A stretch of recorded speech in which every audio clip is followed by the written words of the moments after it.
So our first presentation, Beyond Compliance, Innovative Approaches to Accessibility and Inclusive Education in VET. This is going to be given to us by Jen Cousins. Jen has an extensive experience and qualifications as a developmental educator, disability advocate, and a VET practitioner, and is currently the Teaching and Learning Specialist in Accessibility and Inclusive Education at TAFE South Australia. Wouldn't we all love to have a position in each of our Yes. our institutions like that? And Jen is a very dear friend of mine and a colleague, and we've worked on a number of projects together, which if you're in the previous session, the external support workers resource that we recently launched has been our most recent publication. So I'm going to hand over to you, Jen. Thank you very much, and look forward to hearing your talk. That's the word I'm looking forward to. Thanks, Darlene, and thanks everyone for attending this session. Just to start, I'd like to acknowledge and pay my respects to the past, present and emerging elders and custodians of our beautiful country, and acknowledge their relationship with the not just the land, sky and sea, but also their educational practices, which I think we have a lot to learn from, and their community connections. I just wanted to kick off today about my presentation with a bit of a quote that's been resonating with me for a little while. And I think this really has brought into focus for me about inclusive education, that we'll know that it is, I guess, that we've really become embedded in our culture when the term becomes obsolete. And I think that's really a key thing to reflect upon in terms of where we're going with inclusive education. I guess we want to eliminate that word inclusive and move beyond that to just having great education systems that just really work for everybody who participates in them. In July this year, TAFE SA took a fairly brave move and created the role that I now currently have, which is the Teaching and Learning Specialist in Accessibility and Inclusive Education. It's one of the senior educational roles at TAFE SA, and I am expected to lead across the organisation around accessibility and inclusive education practice, with a particular focus on our educators.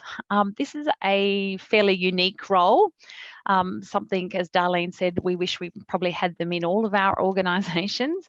And I was absolutely thrilled to get that role. I kind of felt like this is something I'd been training for all my life. But at the same time, I was absolutely terrified too about what this might mean and how people may interpret that role. And so I thought today what I'd do is focus a little bit on where we're going with that role at this point in time, some of the thinking that we're doing around that role and how that might evolve over the next year or two, and some of the strategies that we're using to, I guess, advance some of the thinking around that role. If we think about what we have available to us, you know, there's a very strong legislative and strategic context in which we work in terms of inclusive education. And, you know, all of those things are really important drivers of change, I guess, and we wouldn't be where we are without some of those, particularly the Disability Discrimination Act and the Standards for Education. However, we've really acknowledged that they're only part of the process for us. They can drive a particular type of change, but in of themselves, they are not the magic ingredient that we need to really get everybody on board in thinking about and practicing inclusive education. And so with that in mind, you know, we've gone into this role, or I've gone into this role with the support of my directors, and we said that we really want to start as we intend to finish. So we've decided not to leap too fast and too hard early in the process, but to actually do some of that strategic thinking about what it is that we really want to achieve in terms of inclusive education, and potentially to move beyond that in terms of our capacity as an organisation. In doing that role, I have some very key partners already, and I must say, you know, our student experience team, in particular the student services and the disability access and inclusion advisors that I work with, are pivotal to my role, and we journey probably together as my role actually develops and evolves. And I just wanted to really acknowledge right from the outset that I think for us as an organisation, the history has kind of played out that student services and equity practitioners, the disability access and inclusion advisors, really are, you know, the fix-it team for disability. That's the one road that everybody goes to quickly as soon as they have a student with a disability in their class or potentially going to enrol in their courses.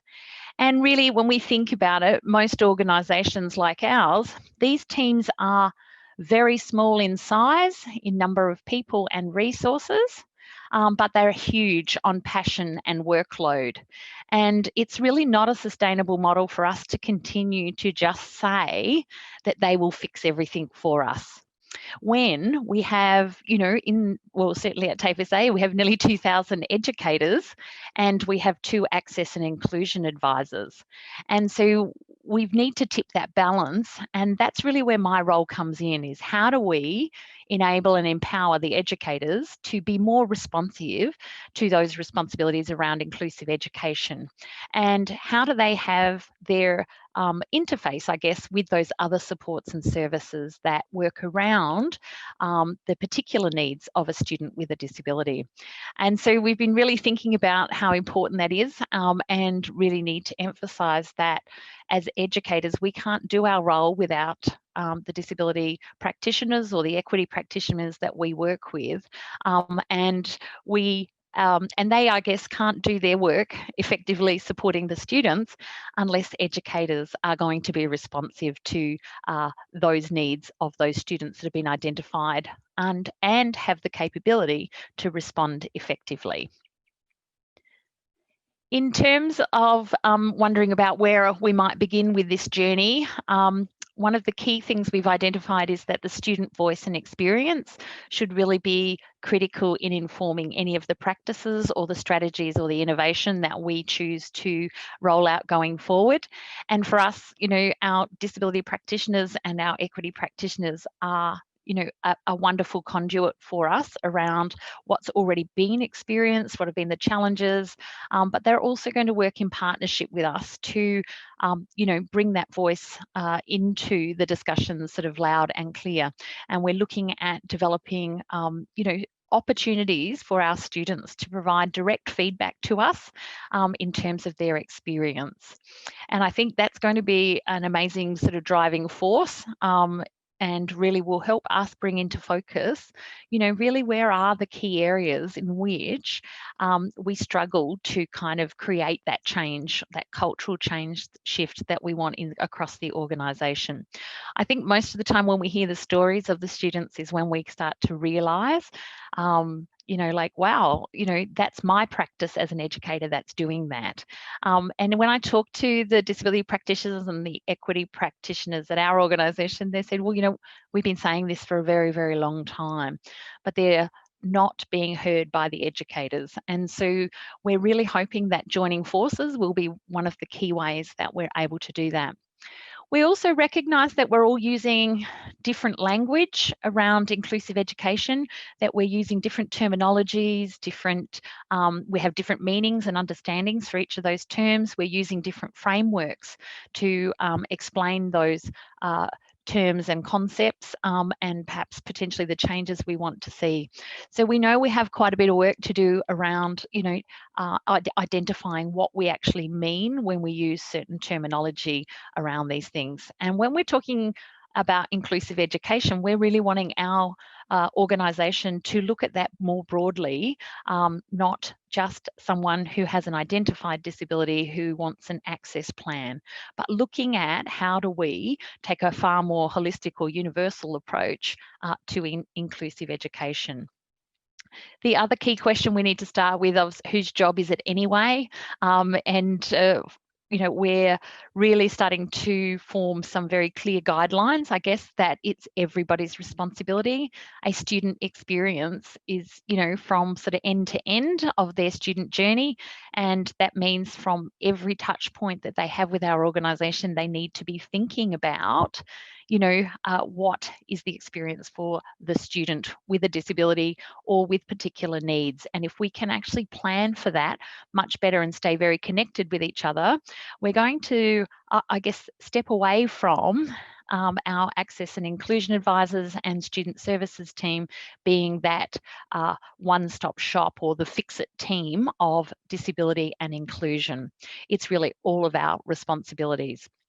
And the other thing we need to, and we're currently working on, is trying to decide what are our not negotiables, what are our bottom line, what are we going to accept as an organisation?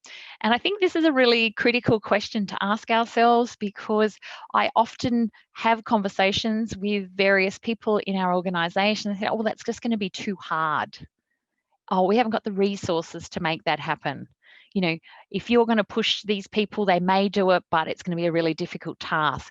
And so if we're starting with that as our bottom line, that we need to just keep paring back to make it comfortable for people, somehow we need to flip it to make sure that those people who are saying those things are starting to understand what it's like to be the user or the student on the other side of that experience, and how uncomfortable that can get because we're putting up barriers to access for their education. And so we're really looking at how we can raise that bar and really push our staff a little bit harder about what's possible. And for us, we've needed to have a fairly strategic approach. Fortunately for us, our board and our chief executive, David Coltman, have been highly supportive of my role and the role that student services plays in supporting students across the organisation. And we've made an agreement quite clearly that we don't just want to be compliant. We want to move to a quality model in the hope to get a highly innovative model where we get to lead in some new practices in the vet sector. And that's a really important commitment from the board and from the chief executive, that they want to see us, push beyond a model of compliance. And we often have that experience that we ask for something about, a system that we're using in our organisation, and people say, well, no, the system's compliant. And I say that's well and good, but it's the way we're using the system that may be actually not compliant. It might be what we're doing with that system. And so we need to get that sort of understanding that it's got to happen both ways. It can't just be that we tick that basic compliance box. It's about what is quality practice, and can we push that innovative practice beyond, and recognise that all things are connected. So something that happens in one part of the organisation, needs to be equivalent in the other part. We can't just have parts of it being a quality or innovative practice. We need the whole organisation to pick that up. And that's a really big job to do, and a vision to have, but we're feeling very confident that we've got some momentum going for the first time. We've got some conceptual frameworks and critical thinking that we've been kicking around, and one key focus always has to be that student journey and experience, making sure that that's really a viable thing, that's really our focus, that we understand what it's like for a student to work through our system. We want to be using evidence-based practice, and so people feel confident when they're making that change or those transitions to different practices, that they understand why and feel confident that it's the right way to go. We want to, facilitate action-based learning. So simply talking about some of these things won't be enough. We're going to need people to start doing and integrating into their everyday practice. We want to build collegial and partnerships, and really adopt that approach going forward with any of the practices we use. And so we're very keen to collaborate with other organisations who might be experiencing things similar to us, and we want to really see that embedded practice, that it's an everyday thing, not an add-on, because we see that's where one of the barriers is. When people believe they've got to add this onto their workload, then there's less commitment to going forward with it. And we have definitely agreed that universal design for learning is the framework that we want to be promoting to move forward. And we're talking about universal design in all aspects of what we're doing, not just universal design for learning, but embedding those practices across each aspect of that student journey. And for us, we've been very lucky. The first job that I did when I came into the role was to work with our student services to develop our Disability Access and Inclusion Plan. In South Australia, we have an Disability Inclusion Act that was introduced in 2018, which makes it compulsory for government agencies and authorities to have a Disability Access and Inclusion Plan, and we must report to the government on our progress against that plan, which we think is incredibly positive step forward. And so this year we have redeveloped our Access and Inclusion Plan, and that has been approved by our board and our CE, and we have moved that into a sort of publication now, and now the job of us is to translate that into practice. But there are some key things about auditing our educational policies and procedures and practices to ensure that they are inclusive. Data analytics that talk more about usage by the students of the systems we have, so we get clearer feedback about their experiences. Sorry, Jen, just 5 minutes to go. Sorry, I was sure. just trying to find a breath there, but cheers. And data analytics and usage and feedback, so building, a lot more around, informing people about their practice and the way it can occur. And we want to do some principles and benchmark practice, particularly around sort of accessibility and universal design, and really embedding that as guidelines in our practice, and picking up on things like, does our marketing guide actually embed those things as well? And we've had some challenges about establishing a baseline, determining our benchmarks, but we know that having that conversation together is one of the key things that we is really starting to get that momentum for us. The more we're talking to all of the people in our organisation, the greater it is that conversation is coming to the fore. And when you're at all different kinds of meetings, people are saying, well, hang on, what about the accessibility? What about the inclusion of it? And we're really seeing that. And what we're finding is that working very closely with student services and the disability practitioners is that we're getting that interface with the student matching the interface with the educators. And for us, that's a huge step forward.